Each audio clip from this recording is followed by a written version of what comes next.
अंधियारी काली रात थी। बिजली चमक रही थी। बहुत जोरों की बारिश हो रही थी।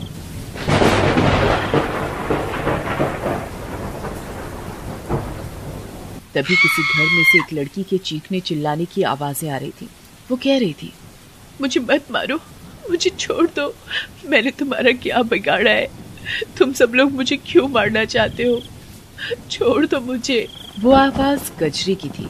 वो अपने पति रामू और अपने ससुर से बोल रही थी। क्यों छोड़ते? तेरे बाप ने शादी में दिया ही क्या है? कुछ नहीं दिया। बोला था सब कुछ दूंगा और तुझे हमारी छाती पर खाली हाथ भेज दिया। मेरे पिताजी के पास जो कुछ था देने को सब तो दे दिया, फिर भी तुम बोल रहे हो कुछ नहीं दिया। हाँ, कुछ नहीं दिया। रुपया पैसा कौन देगा? जो बात हुई थी वो तो तेरे बाप ने पूरी नहीं की। तू अब इस घर में तभी रह सकती है जब अपने बाप से रुपया लाएगी। मैं अब अपने पिताजी से कुछ नहीं मांगूंगी, चाहे इसके लिए मेरी जान ही क्यों ना चली जाए। ये कजरी ऐसे नहीं मानेगी। जरा इसके हाथ पैर तो तोड़। मैं तुम दोनों के बारे में पुलिस को जाकर बताऊंगी। तुम लोग मेरे साथ जुल्म करते हो। अगर इसे जिंदा छोड़ दिया तो हमें पुलिस पकड़ कर ले जाएगी। इसका जिंदा रहना हमारे लिए खतरे से खाली नहीं है। इसे मार डालते हैं। ये सुनकर कजरी भागने लगती है और रसोई में उसका पैर किसी चीज से टकरा जाता है और कजरी मुंह के बल चूल्हे पर गिर जाती है। उसका एक तरफ का चेहरा आग से जल जाता है। वो चीखती है, मुझे छोड़ दो। पर रामू और उसका पिता कजरी की एक नहीं सुनते। कजरी रोती रह जाती है और वो कहती है, देखना, तुम्हारे किए की सजा तुम्हें जरूर मिलेगी। तुम्हें भगवान कभी माफ नहीं करेगा, कभी माफ नहीं करेगा। और कजरी अपना दम तोड़ देती है। ये तो मर गई, अब क्या करें? इसे दूर जंगल में दफना आते हैं और किसी को पता भी नहीं चलेगा। रामू और उसका पिता जंगल में कजरी को दफना देते हैं और कजरी एक भयानक चुड़ैल का रूप ले लेती है। वो उसी जगह पेड़ पर बैठी इंतजार करती है कि कोई तो आएगा जो उसकी मौत का बदला लेगा। कुछ सालों बाद उसी गांव में विदेश से एक लड़का अपनी नानी के पास छुट्टियों में घूमने आया हुआ था। उसका नाम प्रिंस था। वो बहुत ही मॉडर्न किस्म का लड़का था। वो बहुत ही खुले विचारों वाला था, लेकिन उसकी जो नानी थी वो थोड़ा पुराने विचारों वाली थी। वो भूत प्रेत की बातों पर ज्यादा विश्वास करती थी, जबकि प्रिंस भूत प्रेत की बातों को बिल्कुल नहीं मानता था। एक दिन की बात है। नानी, मैं जंगल में घूमने के लिए जा रहा हूँ। प्रिंस, ये कोई तुम्हारा अमेरिका नहीं है जो तुम कहीं भी घूमने चले जाओ। तुम्हें पता भी है जंगल में भूत प्रेत होते हैं।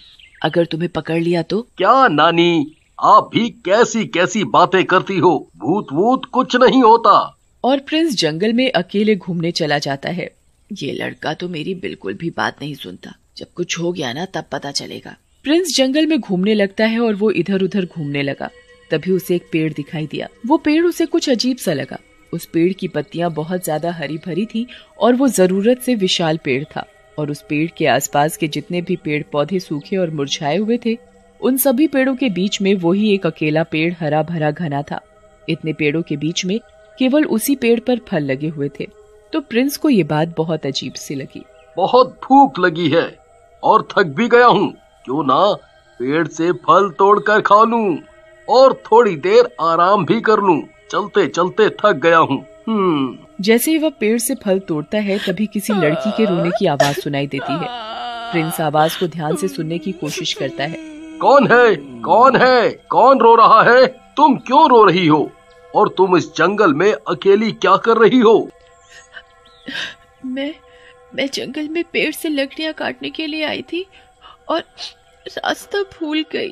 अच्छा, रो मत, चुप हो जाओ। तुम्हारा नाम क्या है? मेरा नाम कजरी है। उसने लाल रंग की साड़ी पहनी हुई थी, पर कजरी ने अपना चेहरा ढका हुआ था। कजरी, ये तुमने अपना चेहरा क्यों ढका हुआ है? बाबूजी, हमारे यहाँ लड़कियाँ अपना मुंह किसी भी अनजान आदमी को नहीं दिखाती। पर उस घूंघट में कजरी नहीं, एक डरावनी चुड़ैल थी। उसका रंग काला था, उसकी आंखें गोल गोल बड़ी बड़ी थी, उसकी नाक लंबी थी और एक तरफ का चेहरा जला हुआ था, जिससे वो बहुत ही डरावनी लग रही थी। तुम मेरे साथ मेरे घर चलो। और कजरी प्रिंस के साथ चल देती है। तभी प्रिंस को ऐसा लगता है जैसे उसके साथ कजरी नहीं, कोई डरावनी चीज चल रही हो।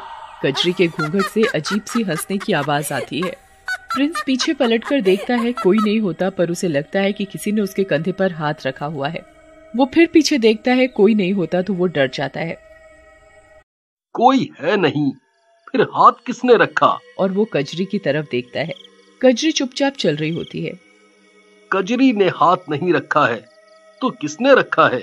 तुम्हारी शादी हो गई? नहीं बाबूजी। प्रिंस कजरी का चेहरा देखने की बहुत कोशिश करता है, पर वो कजरी का चेहरा नहीं देख पाता। प्रिंस अपने घर पहुंच जाता है और अपनी नानी को आवाज लगाता है, नानी, नानी, कहाँ हो? तभी नानी आवाज लगाती है, क्या हुआ, क्यों चिल्ला रहे हो, और ये लड़की कौन है? बताता हूँ, धीरज रखो। नानी, ये कजरी है। और प्रिंस नानी को सारी बात बताता है। बेटा, तुमने बहुत अच्छा किया जो इसे घर ले आए, नहीं तो जंगल में कजरी का क्या होता। जंगल में जंगली जानवर वैसे ही होते हैं, कोई जानवर मार ही डालता। नानी, ये तो आपका बड़प्पन है जो मुझ बेसहारा को आपने अपने घर में जगह दी। नानी, मैं आपके घर में जो भी काम होगा सब करूंगी। आपने मेरे ऊपर बड़ा एहसान किया है, मैं आपका ये एहसान जिंदगी भर नहीं भूलूंगी। अरे पगली, एहसान कैसा, इंसानियत भी कोई चीज होती है, और जब तक तुम्हारे घर वाले नहीं मिल जाते तुम यहाँ रह सकती हो। हम तुम्हारे घर वालों को जरूर ढूंढ निकालेंगे और तुम यहाँ आराम से रहो, और किसी चीज की जरूरत हो तो बता देना। जी ठीक है, मैं अब सोने जा रही हूँ और तुम भी सो जाओ, बहुत रात हो चुकी है। जैसे ही नानी अपने कमरे में जाने के लिए मुड़ती है तो नानी का पैर फिसल जाता है। तभी कजरी अपने असली रूप में आकर नानी को अपनी शक्ति से बचा लेती है।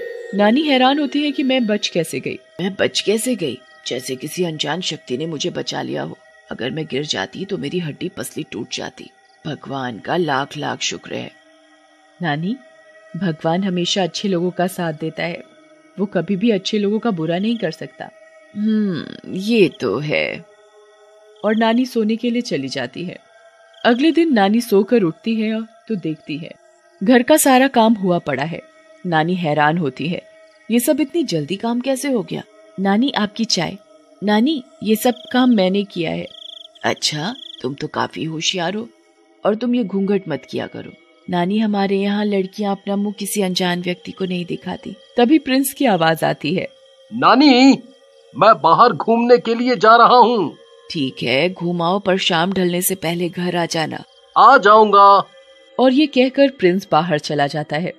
रास्ते में उसकी गाड़ी के सामने एक ट्रक बड़ी तेजी से उसकी ओर आ रहा होता है और उसे बिल्कुल भी समझ में नहीं आता कि वो क्या करे। और ट्रक बड़ी तेजी से प्रिंस के ऊपर चढ़ने ही वाला था कि तभी कजरी सामने आ जाती है और प्रिंस को बचा लेती है।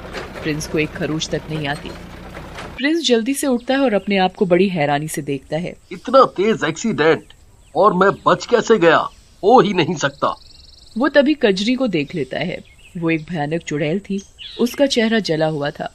कौन हो तुम? और तुम तो कजरी हो ना? तुम चुड़ैल कैसे बन गई? चुड़ैल प्रिंस को अपने ऊपर बीती हुई सारी कहानी बताती है।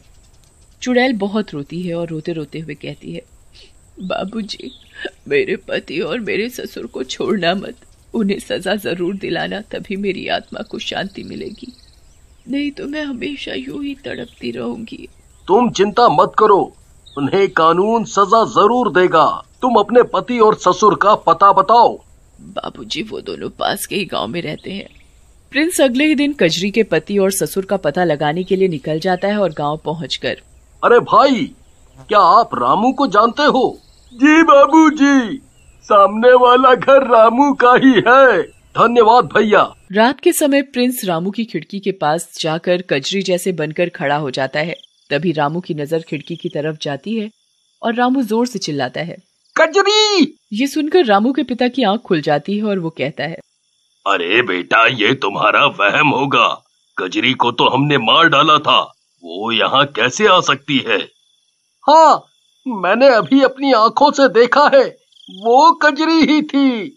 अगर तुम्हें लगता है तो कल सुबह जंगल में जाकर देख लेंगे उसकी लाश है या नहीं। अगले दिन रामू और उसका पिता जंगल में उसी जगह जाकर देखते हैं जहां उन्होंने कजरी को दफनाया था। ये देखो, कजरी की लाश। तभी प्रिंस पुलिस लेकर पहुंच जाता है और पुलिस रामू और उसके पिता को कजरी को मारने के जुर्म में गिरफ्तार कर लेती है। और कजरी को अपने पति और ससुर को सजा पाते देख बहुत खुशी होती है और उसे मुक्ति मिल जाती है।